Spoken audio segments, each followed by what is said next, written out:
Hello, my name is Greg Madison, and this is the Living Process.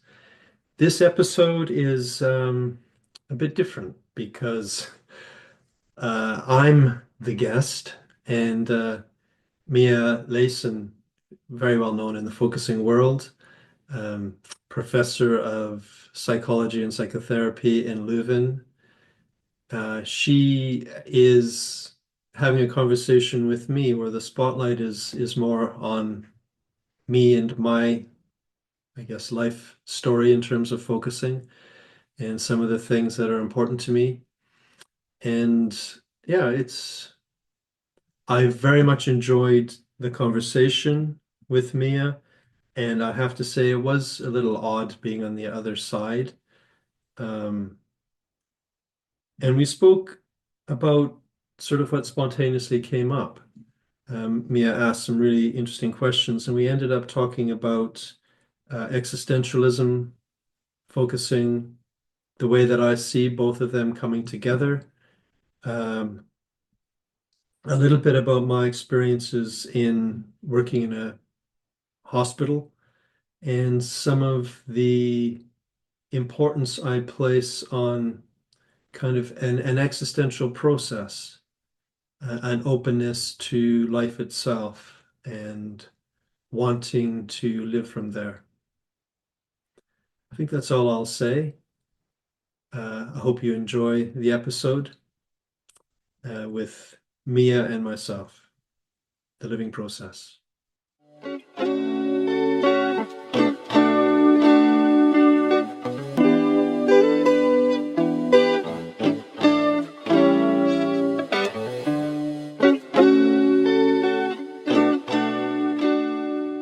Good morning, Mia. Good morning, Greg. How special that you are the guest in your own series, that we process. Yeah, I feel a little bit nervous to have the Yeah, tables turned. yeah. But I'm very honored, and also I'm glad that you are in the spotlight today. Thank you. And I found it rather exciting because English is not my mother tongue, but I trust that the quality of our meeting is more important than my language skills. Yeah, I don't think that's an issue. No. So um, I feel so rich by having read many of your publications, and I know that you feel passionate about different topics, focusing existential therapy, home, spirituality, politics. So, but maybe you can start with telling a little bit about your journey, especially into focusing and existential therapy, because as I understand, they really come together for you. And Mhm. that's also what I experience as your very special contribution to the field of therapeutic practice. And so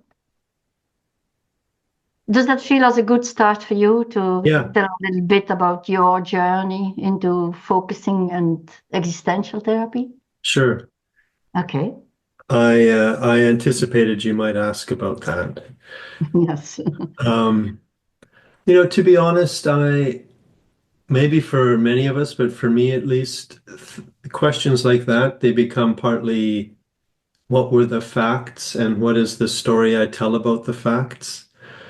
Um, as I remember it, I was a first year undergrad in psychology at the University of Alberta in Canada. And Mm. I had just this total luck that my honors supervisor, the professor in the department, knew Gentlin and Oh. was in contact with Gentlin because they had this shared interest in dreams and dream research. Ah. So he had the focusing book, and he kept sort of, well, he kept wanting to focus with me. Hmm? And I, I think partly because of my interests at the time, and I felt shy about that. Hmm. But I got the book and read it and became very interested in it, partly as a research tool. I used focusing initially as a qualitative research method, Oh, but also because it felt to me like it was the first time I came across some kind of respected authority that said it was okay for me to actually be informed by and guided by my own sense of rightness. yes. And I knew what he was talking about. I had that sense since being a child, but I also had the experience of constantly getting the message of don't pay attention to what's right for you, do what you're told. Yeah. This is such an important insight that you can be informed by your own sense of rightness. And for you, that was even like a research tool as well. But Mhm. what touched me mostly was that you said it was being informed by your own sense of rightness. Yeah, That's such an important yeah, insight and a given also that you could receive that from yeah. focusing right from the beginning in your academic Hmm. journey. It was definitely, I knew the feeling from the inside, but I also needed permission Mm. to kind of stand up for it. I would very quickly give up on what felt right for me, um, because I would often have the message around me of what theoretically was right or what, my parents said was right, what was the right way to behave. Um, so it was the first time Gendlin was enough of an authority that I thought, okay, I have somebody behind me Yes, yeah. that says you have permission.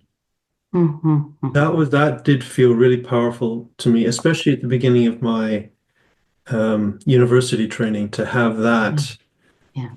something solid like that inside of me. To meet another authority than those authorities you have met during your education, and Exactly.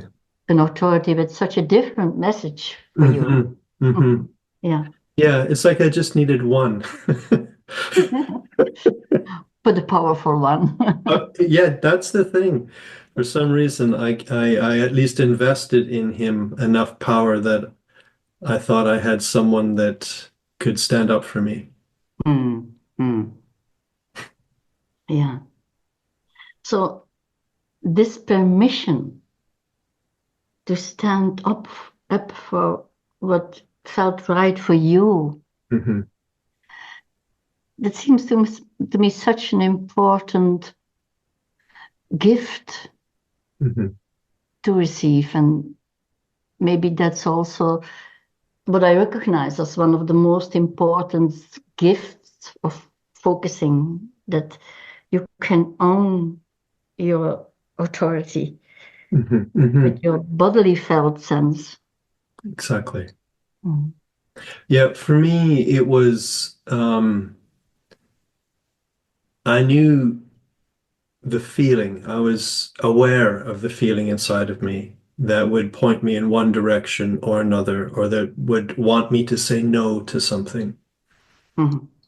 I needed someone to give me permission to stand up for it and pay attention to it. But the interesting thing for me is at that time, um, after I felt somebody important says it's okay to do that, then I could begin to stand up for myself. It's then I didn't need him anymore.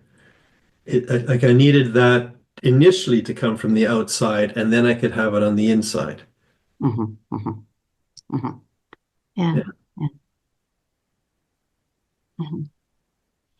Having it from the inside, like your bodily felt sense became your guide. Yeah. Mhm. Well, at that time in my life, it did. I was in a very for a few years, I was in a very luxurious position of being able to study and not having financial pressures on me. Mm, And I continued that for a few years, and it really, I really felt I could prioritize that sense mm, of rightness on the inside. And I still think back to those years and feel like at some point I lost touch with that to that extent. And I still wonder about that, and I still kind of grieve that, and I still want it back. And I don't know exactly what happened, but I suspect it was partly the pressures of life. That now you have to look after yourself, Greg. You have to uh, finance your life somehow. yeah, and of course, we all are sensitive to what's the common sense of the community around us, Yeah, common sense in the theories yeah. we learn. So, of course, we are sensitive to that. And if there is nobody who tells you something different, Hmm. you start to hesitate on Yeah, what's your sense of living and what's your truth. yeah, you're absolutely right. As soon as I left that somewhat protected early academic experience where I had a professor that knew focusing and I had another professor that knew existentialism, and it felt outside of myself there was a small community of people that even if they didn't understand me, they would tolerate me. There was an accepting space for me to be me in some Mm, way. But yeah, once I left that, I think you're right. I was entering the wider world and very different expectations of how to be. mhm. And what I also find very remarkable in your work is that the existential theory and also the existential therapy, you developed quite a new way of approaching all these existential themes by adding Hmm. focusing to Hmm. that. So that's something I find quite unique also in your work, how you integrate Hmm. the common existential approach, which can be very theoretical, very intellectual, Yes, exactly. while you made it experiential. Hmm. Yeah, that was very important to me. Once I learned focusing before I learned existential therapy. Ah, And I oh, I think, didn't know that. yeah, having it Oh, that way around, the focusing came okay. first. Ah, And okay. so it meant I was a very awkward student in many ways. Yeah, I can imagine. Yeah. Um, but yeah, everything had to come back to what resonates. Mm, So, and also the way that I would read existentialism, like if I would read Heidegger, the intellectual understanding wasn't what captivated me. mm, It was the experiential impact of what he was saying and being curious about like what is it in my body that's opening up when I read this, even though intellectually I don't really get it. Something mhm, in me feels excited or feels expansive or relieved or something. mhm, mhm, mhm, So when I got into my existential training, there was initially a real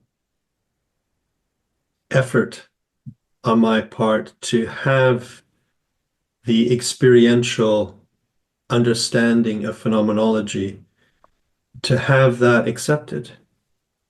The first response was, you're doing a technique, which I wasn't doing. I wasn't teaching focusing. But then it's interesting, some of those initial tutors that objected eventually came to a workshop that I was giving, eventually kind of learned a little bit more about focusing, and now really think it's, well, some of them at least, really think it's very important. Yeah. But yeah, initially it was, I had to somehow make it a seamless continuity. Mhm. I also can imagine that at the start it must have been strange for you being at home in focusing, Yeah. and then in this existential world with much theory, much Mhm. intellectual stuff, Yeah. and you coming there with your Yeah. tendency to sense inside what's right for you, Yeah. how it resonates. That must be quite a new way of being in that kind of environment. It was very confusing. It was confusing, yes. Yeah. There was Very. a couple of years where I would go back and forth and I would sort of think I really need to drop focusing Ah, and get into the oh, existential. And then I get into the existential and I'd think I need to find my way back to focusing. This more top-down conceptual exploration isn't enough for me or doesn't fit for me. And there was a real confusing back and forth. And in my experience at that time and my experience with students, when focusing comes into contact with another approach, the other approach usually dominates for a ah, while because it's more substantial. yes. There's more arguments for it or something, and the focusing kind of goes underground, at Yeah. least for a little while. That Yeah. happened. That's a confusion and a struggle how to relate to that more strong, Yeah.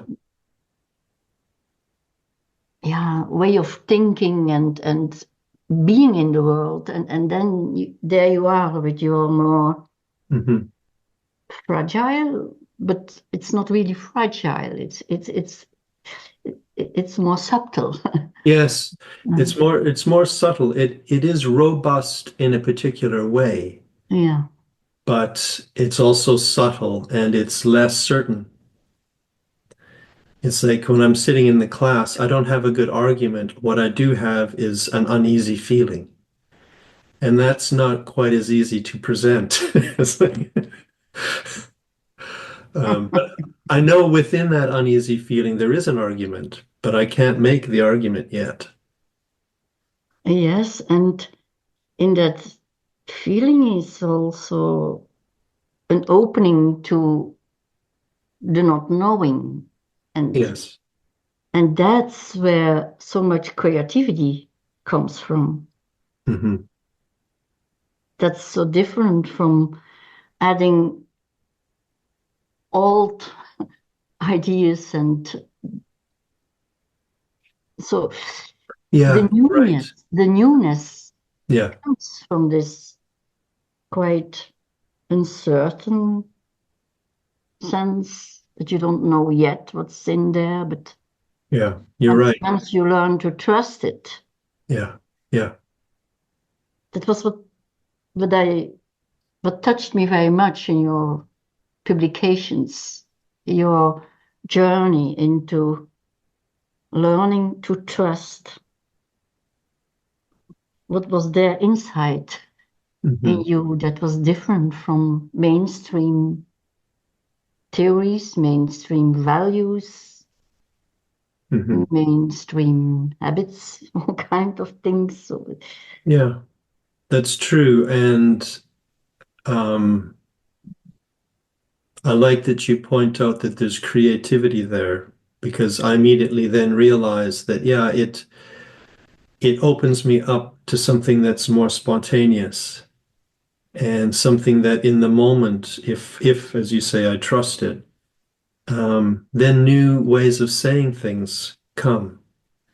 And it's, I think, one of the reasons why I'm not comfortable with, although I see its value, I definitely do see its value, especially in conveying something, but I'm not comfortable with um, kind of lists of principles or guiding core conditions or even things like that, I immediately step back and say, oh, yeah, I agree with all of that. And yet I'm not comfortable with it being formulated as quite so set in some way, or quite so certain or something.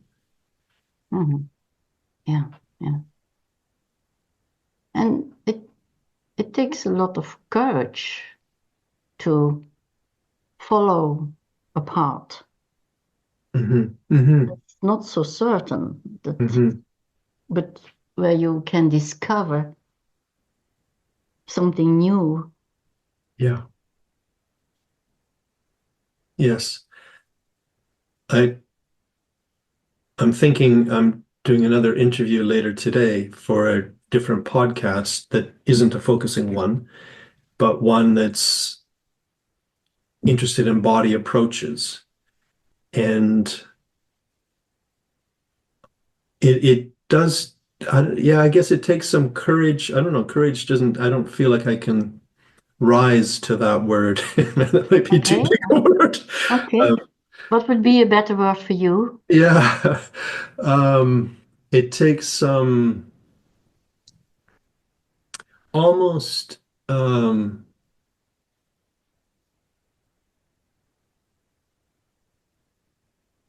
was going to say a little bit of hope Okay.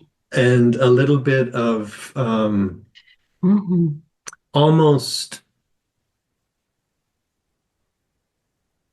sort of ignoring the fact that I'll be talking to people that will immediately want to go into the neuroscience of something, the neurobiology of something, and all of these set ways of seeing. Yeah. And I won't want to follow any of that. And I have Mhm. to kind of slightly ignore the initial feeling of being so inferior to such kind of certainty. Yeah. Yeah. Like in some way, you have a sense that what they are doing is like a reductionistic Yeah. way Hmm. of thinking and uh, giving reality words, but you feel this hope that you can broaden that Hmm. reductionistic theory or way of conceptualizing things. So Well, this hope is like you see an opening in these closed systems. I hope for an opening. You hope for it. I don't necessarily see it yet, and that's where it's a little bit scary. Okay. And one way of hoping for the opening is I think of the person, the human being that's coming out with all of these different schemes and uh, strategies and all of this much more tangibly certain sort of ways of approaching. I try to make an appeal to them as a person and think that something's going on in their life that the need for certainty has become more pronounced. And is there some way that I can contact the way they know themselves, which probably, like me, is much less certain. And then if that's possible, then we're on common ground.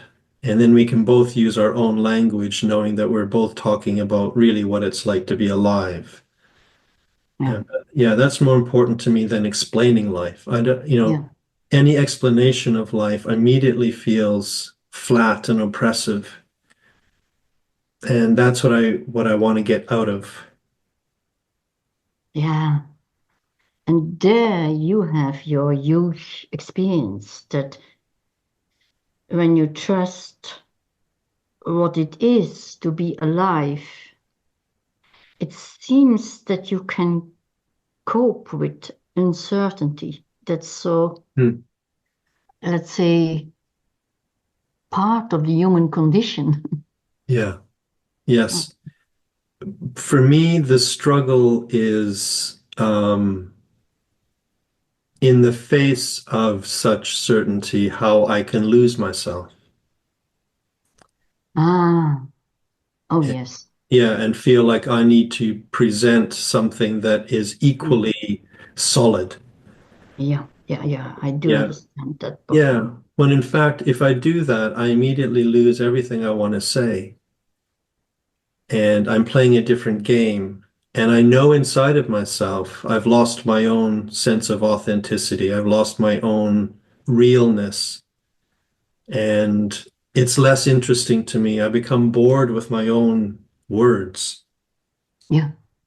What you are saying now, that I think it's pitfall for all of us that we try sometimes, that we sometimes try to present Mhm. something that's equally solid. Exactly. I, I, I I can understand how this is in our focusing community also Hmm. continuous uh, stress we can have, Hmm. a continuous pitfall, I think, that Yeah. we tend, that we also can present something that's equally solid, Hmm. and then we lose something very precious Yeah. that we discovered. Yeah, And that, exactly. yeah. Yeah, exactly. I think you're absolutely right. It's maybe it's something we don't talk about enough. Hmm. How as focusing people, like, you and I have been in the focusing world for a very long time, and many others have as well.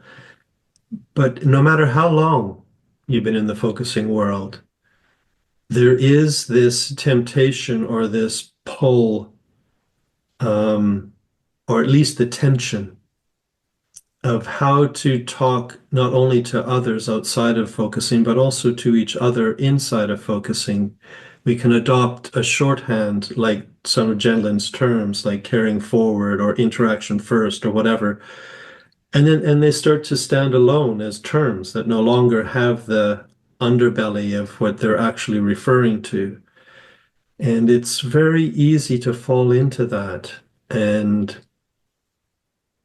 I was teaching just this last weekend and realized at a moment that I had fallen into something that I was trying to teach the opposite. And and how in retrospect, being able to own having fallen into something that is not the message of focusing and being able to show that the important thing is not to stay in some pure felt sensing mode because that's not going to happen, but to be able to find yourself back there and to be able to be open and curious about what happened just there, what was going on for me really that I Yeah, wasn't paying attention to. yeah. It's this really in the moment, Hmm. sensing what's alive in you, Hmm. even if there is so much stuff Yeah, above it that it can become suffocated. yeah, exactly. Hmm. I'm wondering if you have a way of doing that. I mean, I know that you've taught so much and presented, and I don't know if it's ever an issue for you. Yes, it is an issue for me. Um, and it has, for me, it is also searching a balance Hmm. between connecting to where the other person is with all the certainties. Yeah. and my sense of, wait a moment, there's more. And feeling the search for making the connection and reaching Mm-hmm. this solid strategy. Mm-hmm. And there I am with my more fluid Yeah. process, Mm-hmm. at least recognizing that I want to reach these persons in this solid stage. Yeah. And I don't want to lose the value of my more fluid Yeah. state. Yeah. When you say it, I mean that's totally my wanting as well. Um, when you say it that way, what I realize is that if you can make the connection with the other person, that feels like then you have something tangible, something that isn't fixed and concluded, something that's alive, but also feels tangible. It's a reference point you can keep coming back to if you have that sense of connection. Mhm. And maybe the other person becomes more open to what we have to offer about Mm-hmm. being in touch with the living forward that we can sense at a bodily felt level. I think these are moments that the other person is also confronted that he can't control everything. Mm-hmm. Mm-hmm. A moment of being out of control of Mm-hmm. what life brings you. Yeah. Often that seems to be an opening to our way of relating to that living process. Because I think that's what we have to offer. We have to offer a way of relating to a living process. Yes, exactly. Exactly. And that does require letting go of trying to control. Yeah. Yeah, that's absolutely right. And the grace or the relief of letting go of trying to control. Once you realize that letting go doesn't mean collapsing, then there's something better. Mm-hmm. That's also what in many of your publications touched me very much, the way you managed to stay with the human suffering, the very difficult conditions like facing the end of life, Mm-hmm. and how you just being yourself with your specific way of being was such a powerful, I can't say instrument, it's more like a powerful way of relating. Yeah. Yeah, thank you for that. It reminds me of when I worked in a hospital as a psychotherapist and offering focusing oriented sessions to people just on the wards and, in high dependency units and all over the hospital. Um, I learned a lot from that. I feel Mhm. like even though I don't always do it, I can still shy away from it, but I did learn the value of truth. of being able to tell the truth of my experience of being there with the other person. That Mhm. it was more helpful than trying to reassure them or trying to distract them or all the other kind of strategies. Yes, Um, yes. yeah, very powerful encounters with people. I Yeah, still remember them, decades later. yeah. And as I understand, that give gives you trust in the living process. Exactly. Mhm. Exactly that. And I had to learn that over and over again because it's almost like surely that's not enough. Yeah, that's the paradox I think we all experience, that we have to learn it time and time again. Hmm. Because in the living process, time and time again, we are confronted with new challenges and more than we already Yeah, cope with. yeah, exactly. Exactly. For me, there's this implicit voice inside of me, like, can I bear this? Mm. Can I bear this truth? Can I bear this experience? Can I bear facing this myself because this other person is facing it? Or am I going to shy away and retreat? Mhm. And when you ask, can I bear this? Hmm. I wonder what what did what did you discover Hmm. about your most important keys to bear? Hmm. Hmm. Good question. As I say that, I remember specific instances. Okay, Um, and what happens, I get very bodily. you get what? I get very bodily. I get very down Bodily.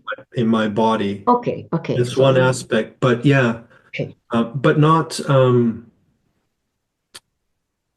as a strategy, just as a consequence. It's like, oh my God, this person has just been told they're going to die, and 2 days before they were on the golf course, and just kind of taking that in my body is what, I have no thinking that really is going to be, everything seems totally frivolous in the face of that. Mhm. And so instead, I find myself kind of going thump down in my stomach, and that's helpful. But the thing So, that's, as I understand, when you get very bodily, yeah, I can understand this. You turn to your ground of yes, being. yeah, I don't even turn towards it. That would be more of a conscious. Okay, but you're drawn into. Exactly. Okay. Exactly. Almost like I fall into it and rediscover it. Um, Partly because that's all that's left. It feels like, what this person is facing, it burns away all of the cheap, I don't know what the word is, the kind of this slightly facile and cheap sort of psychology and psychotherapeutic strategies. They all just disintegrate. And this is what I find. I find my stomach. You fall into the most concrete reality. Exactly that. Because that's what they're facing. Yeah. Their whole life has just disappeared, and I remember this one man who had just retired, very, very successful businessman, had Hmm. had earned a lot of money and respect in his life, had just bought himself his own plane, Hmm. and he and his wife were planning all of these trips flying around Europe. And he collapsed on the golf course and woke up in hospital to be told that he had a brain tumor and probably had So months to live. he literally felt into a concrete bodily reality. Absolutely, completely, exactly. And he was furious.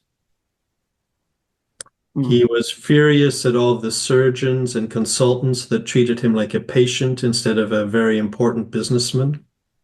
Yes. It's like his whole identity had, because he was in hospital, he was wearing a hospital gown, and everything that identified him as important was gone. Of course, it is so frustrating Oh, when yeah. all the realities you think that were very important, just phew. Exactly. Yeah. Exactly. So he was, and this is common in the hospital. I would be called when someone was angry. Ah, The nursing okay, staff, yeah, okay. the nursing staff didn't want to deal with them. The doctors would avoid them. And so you call the therapist. And so I was somehow supposed to calm them or fix them or something. And I walked into the room and there was this guy, big man, older man, and really furious. And his attitude was kind of like, what the hell are you going to do for me? Yeah, And he started telling me his story of being in the hospital and then being told this news. And he was like, he was so angry. He was like, um, how would you feel?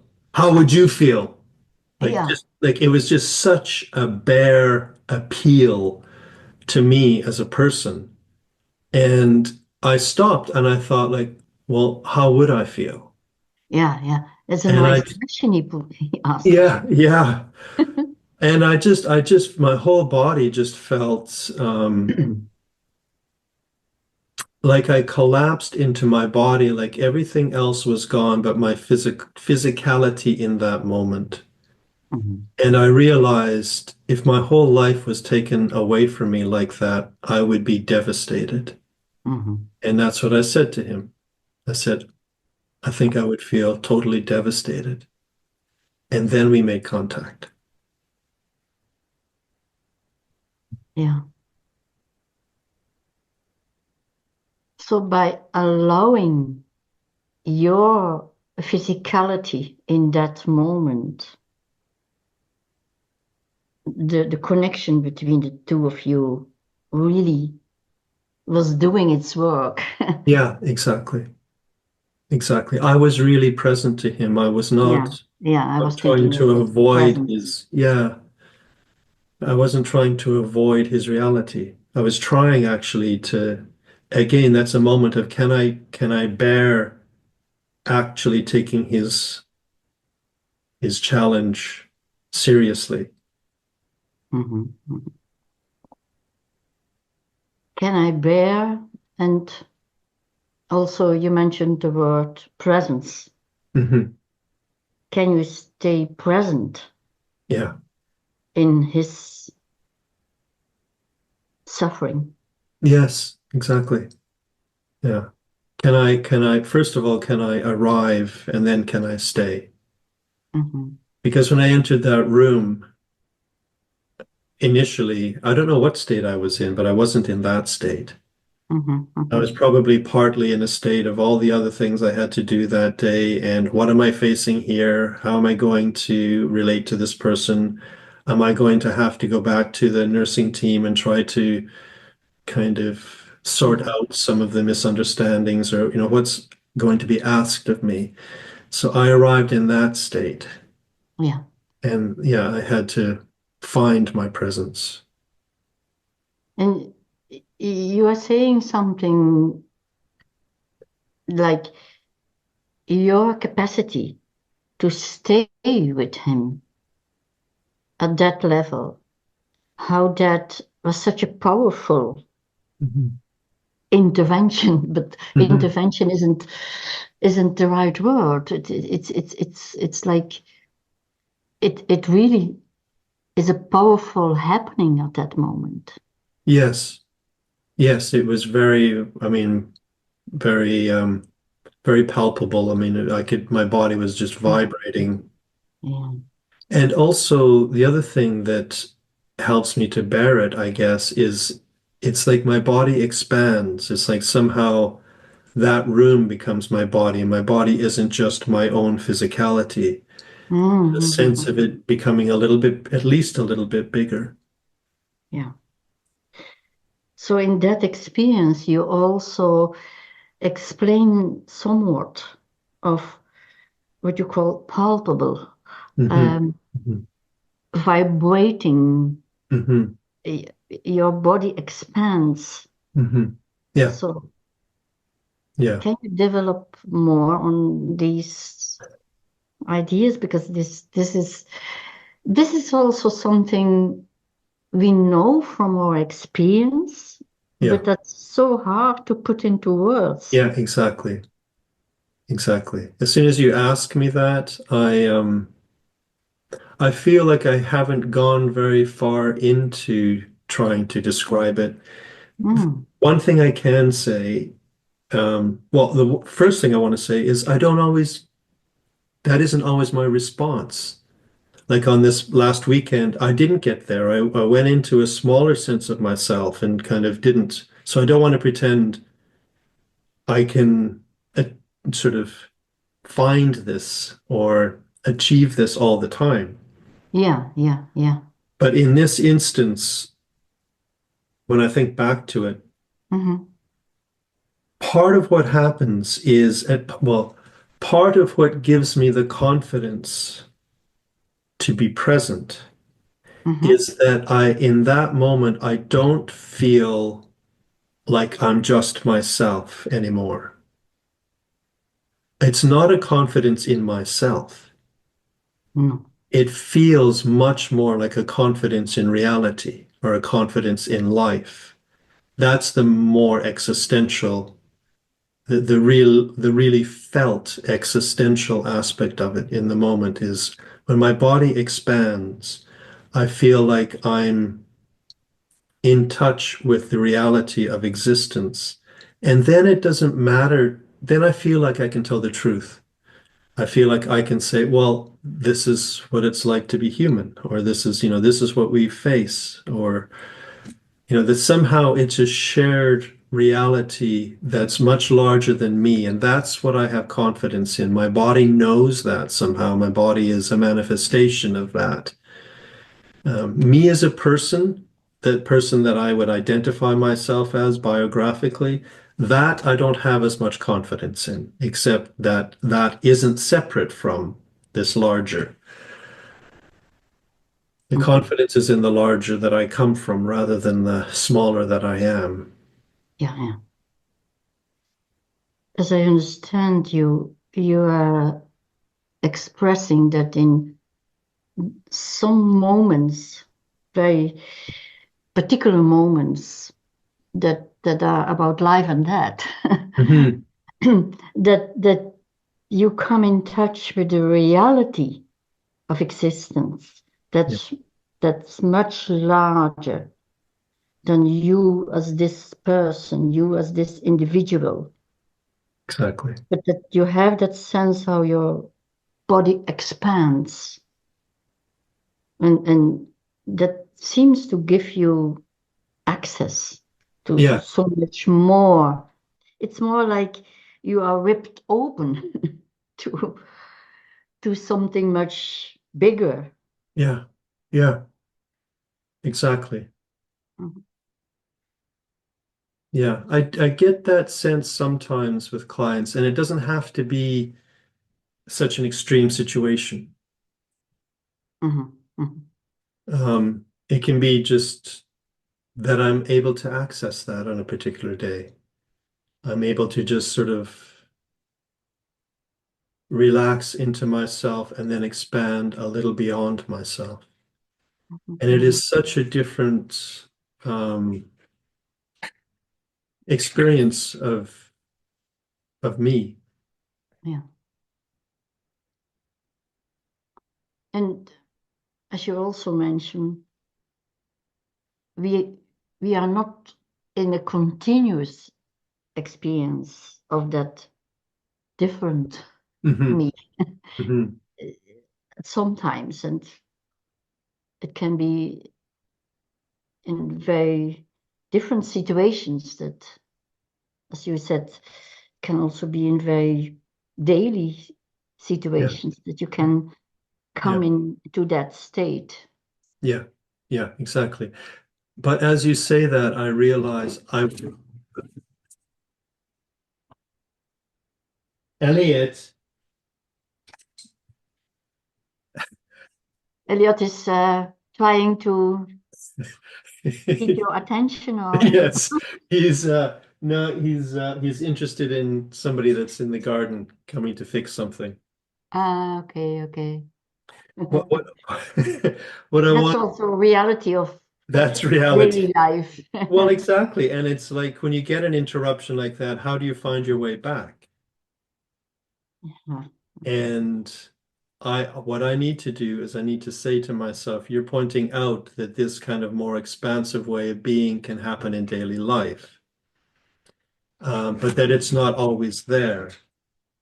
And I want to say, I want it more often.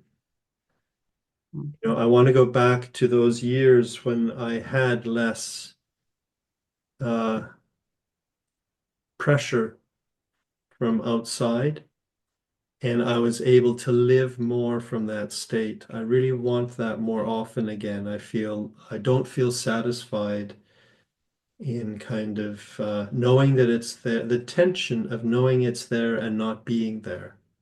Mm, mhm, That doesn't feel satisfying enough. mhm.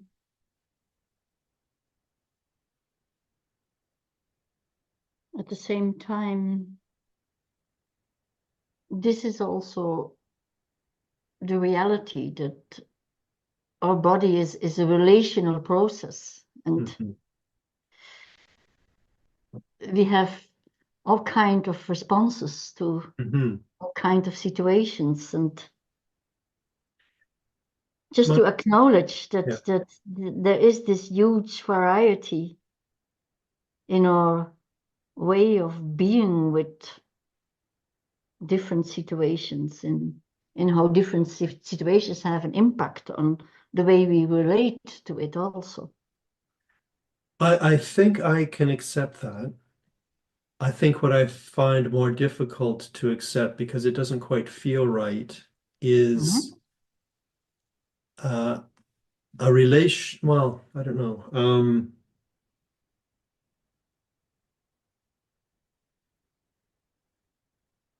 A relation. I don't know if this is the right way to say it, but I think a relation. Yeah, it is a relationship to myself that keeps me constrained when I could be more open to all of the varieties of interaction that you're describing. I feel like I know, it's not just I feel like I know there's a way of being more open than I am at times. And that it's it's almost physically distressing uh, to not be able to be more open more often. So you are aware of situations where you tend to relate to yourself in a way that keeps you constrained. Yeah, exactly. Mhm. Yeah. The world, and this is one thing I remember realizing when I was living more in a focusing state. The world actually gives me a lot more freedom than I think it does. Mm. It's not actually as constraining as I sometimes assume it is. And if I wait for the world to correct me, then I have actually a lot more freedom than I think I do. And I want to get back to that state where I'm not correcting myself. I'm waiting for the world to say, that's too much, Greg, or whatever. And then I can say, Mhm. okay, yeah, you're right. That was a little too much. Um, Mhm. Mhm. Mhm. but to do it to myself is too limiting. Mhm. Mhm. Mhm. And it feels meaningful that I do that at times, not, not all the time, but When you mention if I wait for the world, it, it reminds me of another topic that you developed in the last years. Is this what I would call you? You seem also to develop from the personal more to the community when you I've read an article of you uh, about politics and democracy, and Yeah, yeah. so that's there you are not waiting for the world. Yeah, I was touched by how you really are engaged in how focusing can also offer social change. Mhm. Yeah, I'm very interested in that. Um, for me, the interest is if we stay consistent with a focusing approach and bring that to the political or organizational level, what does it look like? And one of the interests in that for me came out of the Brexit vote in the UK and how shocking that was, and how immediately when the vote went to leave the EU, I mean, I remember the morning after there was it was almost like being in a dream. It just felt so unreal. Yeah, yeah. Everyone I knew was in deep shock. It's like, how could Mm. this be? And how can we stop it? And who were these idiots that voted to leave the EU? And it was like that attitude of like, immediately the people that voted to leave must be total idiots. And I felt that initially as well. I felt antagonistic towards them. They had voted to take away something that felt of deep value to me. And then I realized, hold on a second, what do I know from focusing? Mhm, mhm.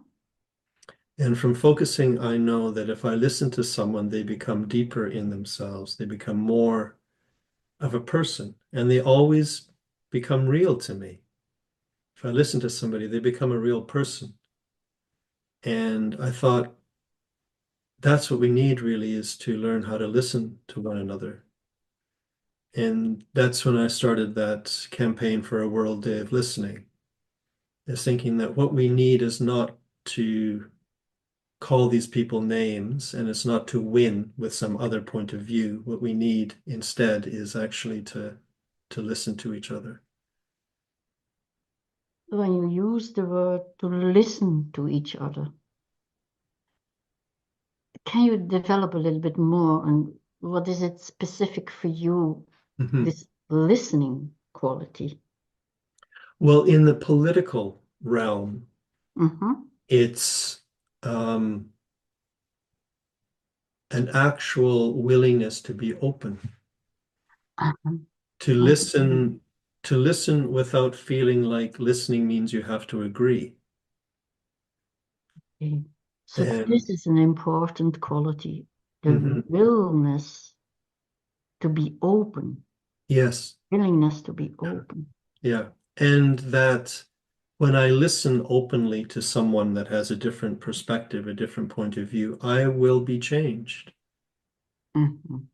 My way of understanding the whole situation, my feeling about it all will change. I have Mm-hmm. to let go of trying to protect that. And I Mm-hmm. think that the not wanting to listen is partly a wanting to protect how it is for me and make that kind of permanent, whereas listening makes it change change. And when I make the circle round where we started, I was wondering, do you have ideas about how we can make it possible that other people who don't understand anything about focusing, Mhm. how we can facilitate Yeah. their willingness Mhm. to be open to us? I don't know the answer to that, but I do know that I have come to think that a way forward is to develop sort of listening societies. That a society where listening skills are a very basic citizen right or citizen ability or something. The ability to be a citizen means to be able to listen to your neighbors or to other citizens or whatever. If that's true, then I think sort of large scale listening training, not focusing training, but listening training, where people learn to sort of pause and reflect back and to actually want to hear more from the other person before they speak, before they have a turn to speak.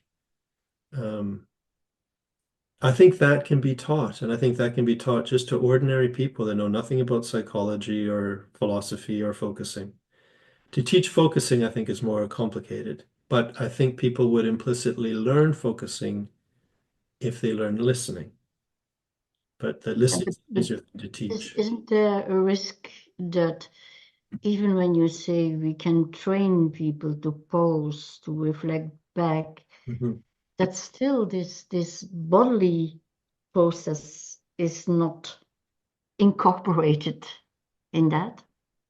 I think it can be I think it has to be incorporated, but not as the primary focus, so to speak. Okay, okay. Like you would say to someone, before you try to listen to someone else, take a moment to just sort of take a deep breath, come into yourself, or maybe you would say come into your own body, Okay. and feel like there's a little bit of space there to just take in what the other person's going to say, even if you don't agree with them. That's the starting point. If you don't have that, it's really hard to listen. So that's almost implicitly teaching a little bit about focusing Mm-hmm, already. mm-hmm, mm-hmm. I think Sure. there would be ways of doing that. And Yeah. I would be curious to, it would be an experiment. I might be wrong. Mm-hmm, mm-hmm, mm-hmm. Yeah. But I would say I think we have to do something because it's not okay the way our democracies are becoming incredibly polarized. Mm-hmm, And mm-hmm, everyone mm-hmm, has to take a mm-hmm. side. It's like you're Yeah. expected to take a side. And Uh-huh. if you don't take a side, then you're attacked by both sides Yes, yes. for not taking a side. Yeah, yeah, yeah. Some openness for both sides is not so easy to No, practice. no, it's not popular. You end up being attacked Mm-hmm, mm-hmm. from both Yeah, sides. yeah, yeah. Yeah. I was wondering, Greg, we have already a conversation of nearly 1 hour. Mhm. So I really want to make space for what calls to you most Mhm. in this stage of your development. Mhm. Yeah, interesting question. As you say that, I quite quickly sort of rifle through the different things that are important to me. Uh-huh. The two things that immediately feel most important. One is, and I was realizing this morning, this expectation inside of myself to be consistent in some way. That what I know from focusing, I don't want that not to also be in my way of organizing, my way of understanding politics, my way of doing therapy. It all needs to somehow be informed by what I know from focusing, because that feels to me like what I know from life in some way. And I don't want to jump into some other way of doing things that doesn't take into account what we know from focusing. So consistency really matters to me. The other thing is at this point in my life, Wait a moment. Can I just yeah, check if I really understand you? yeah, that you, what calls to you is that what you know from your own experience from life, Hmm. that you want to be consistent in Yeah. how you bring that into other places. Yes. Well, I can say it better actually now that you've said that. It's Okay. that my body, I would almost say my body demands that. Okay.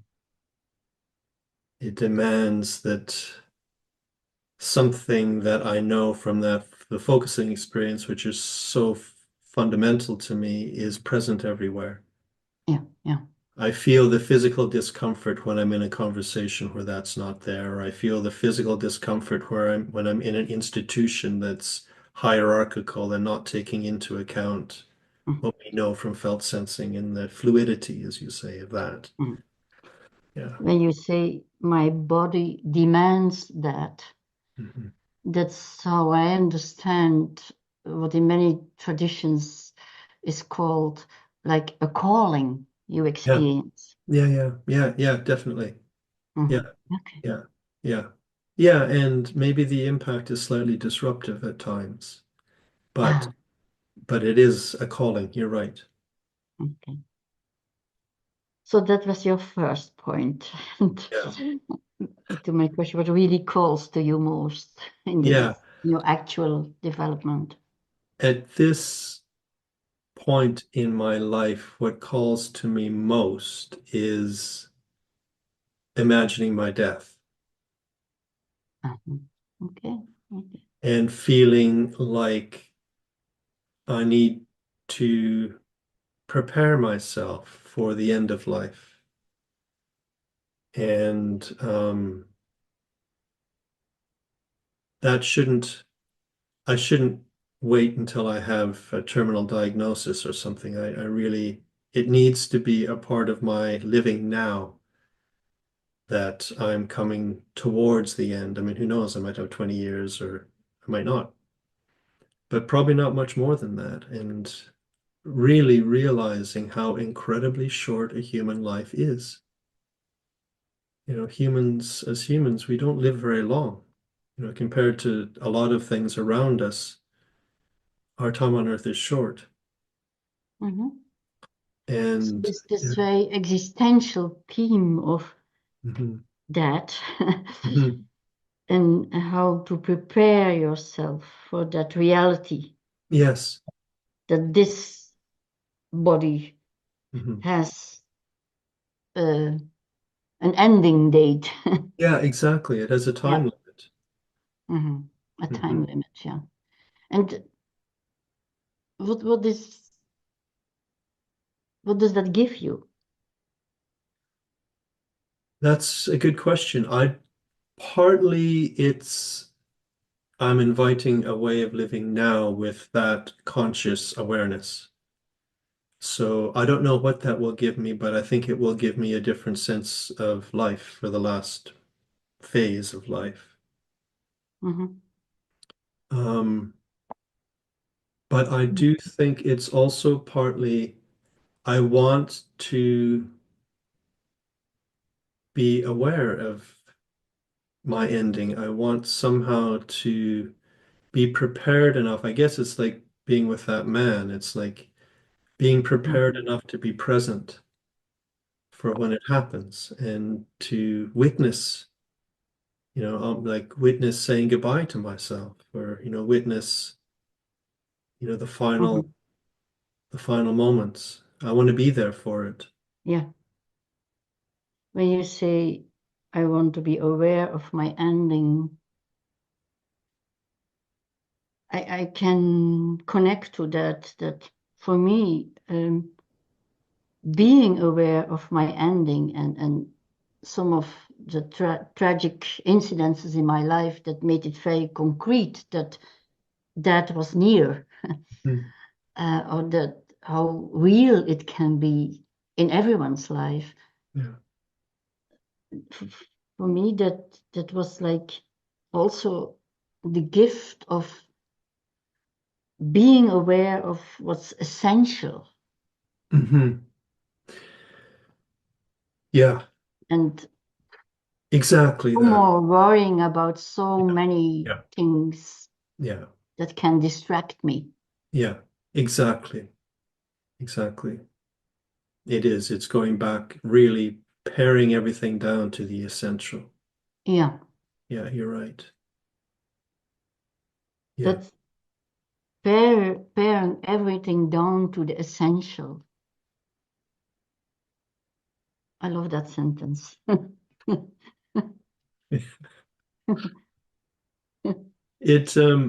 When you say it back to me, it's like it again, it feels like that state I found when I was with that man. It feels slightly more expansive. It feels very bodily. It feels very, very present.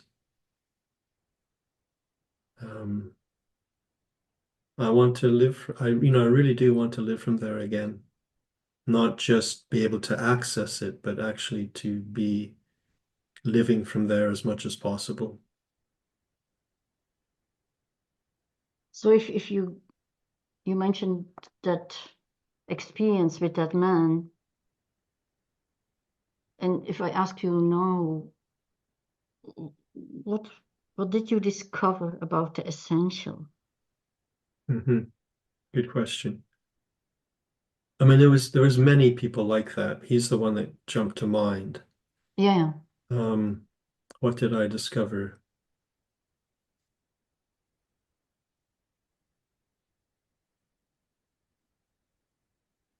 I can really, really see myself walking out of that room and walking down the ward back to my office in a totally different state. And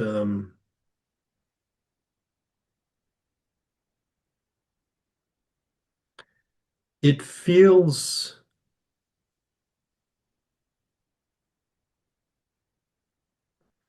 like the maturity of existence embodies me.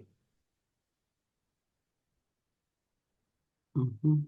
It's like there's something about existence that is very mature, very adult, very wise. And it's the experience of that embodying me. And knowing that I can jump up into my smaller self and be distracted by something superficial, but knowing also that there's this larger sense that can embody me. Mhm. And just discovering that it's it calls to me, Yeah. Yeah. definitely calls to me. It lifts you out of your small ego concerns and all the roles in your life Yeah, and many exactly. superficial conversations. Yeah, exactly that. And it also gives me an appreciation of that depth of being in others, even if they're not anywhere near that state. Ah, I somehow know that they also belong okay, okay. there. So if I understand you, you are saying in such a situation like that with that man, you also come in touch with the larger sense that is embodied by that other person. They may not be embodying it, but Okay. something about that larger sense of myself includes them. It's like they also have that capacity, and it makes me more likely to relate to that capacity in them rather than where they're at, where they, Okay, okay. I yeah, see. yeah, Your restricted view mhm, of exactly. the problem Yeah, of the person yeah, also becomes much larger. yes, Okay. yeah. Like even on walking back to my office through the ward and bumping into nurses that I know or something, from that state, I would relate to the much more essential aspect of their being. And it's simpler. there's a simplicity. It feels much less complex. Mhm. So when you mention from that state, somehow it seems as if with our experiential approach, we are continuous searching for a specific state that enlarge our sense of being, our sense of Hmm. what we know, what we Yeah. think, as if this is a state that enlarge Hmm. our sense of being. And Exactly. It's it's as though the process of me implies that larger state. And it's not something that I have faith in or believe in or something. It's something I know. It's something I have been there. And I know when I'm there and I know when I'm not. and as if that larger state, as if the cells in our body know that. Exactly. Yeah, Mhm. absolutely. Yeah. Is there anything that you think is important that you would bring into this conversation before we finish this for today?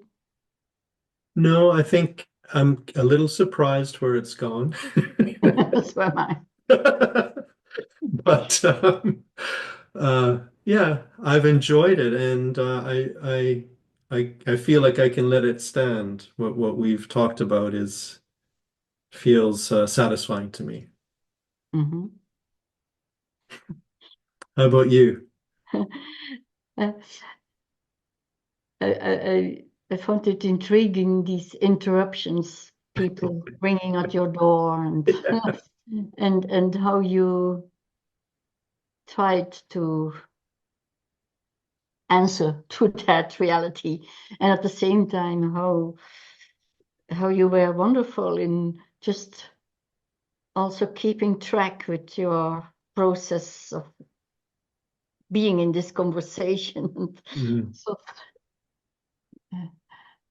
somehow I found it very great from you that you weren't distracted that much by these interruptions, and Mhm. so as if you are trained very well in going back to Yeah. where, yeah.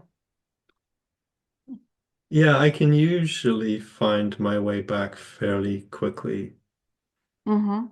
And maybe that also partly goes back to the hospital experience where sometimes the only privacy we had was to pull a curtain around a bed and the cleaner would come in, you could see the mop coming under the curtain and it was like uh, Yeah.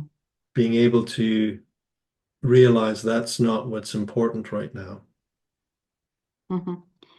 As if these are the small instances of moments when you can bring yourself in that state Hmm. that isn't distracted so much from by all the Hmm. trivial things Yeah. that are there also. Yeah, exactly. I'm just noticing the last thing I would say is I'm just noticing I know it was my word. I don't want to call it a state. That makes it Okay, sound too much like something that we should okay, achieve or something, okay, okay. and it isn't. I don't want it to become, Yeah, a goal. yeah, I understand your point here. Yeah. It's a way of experiencing life that I can't um achieve it. It's much more an undoing than an Yeah, achievement. when you call it a state, it could be too fixed, but Exactly. it's so important that it the living processes in it. Yeah, exactly. Mhm. Yes. Yeah, thank you. Exactly. So there we are back with the title of your series. Yes. A living process, Yes. not a living state. No, exactly. Yeah, maybe that's an okay place to, Yes, it is. It is. yeah. Thank you very much, Mia. I'm grateful that you offered this. Well, I really want to offer it to you because I feel so grateful of the work you are doing for the focusing community Well, by making this possible, this project with your videos and mhm. where you are spending so much time in interviewing all these people and making these videos available. So, Mhm. so I it came out from my gratitude towards you that I really wanted the light on you. Well, thank you. I appreciate your gratitude and your Mm, mm, generosity. mm. Yeah, it's been fun. Okay, Okay. so thank you. Thank you very much. And until we meet in person, Bye. bye for now. Yeah, bye.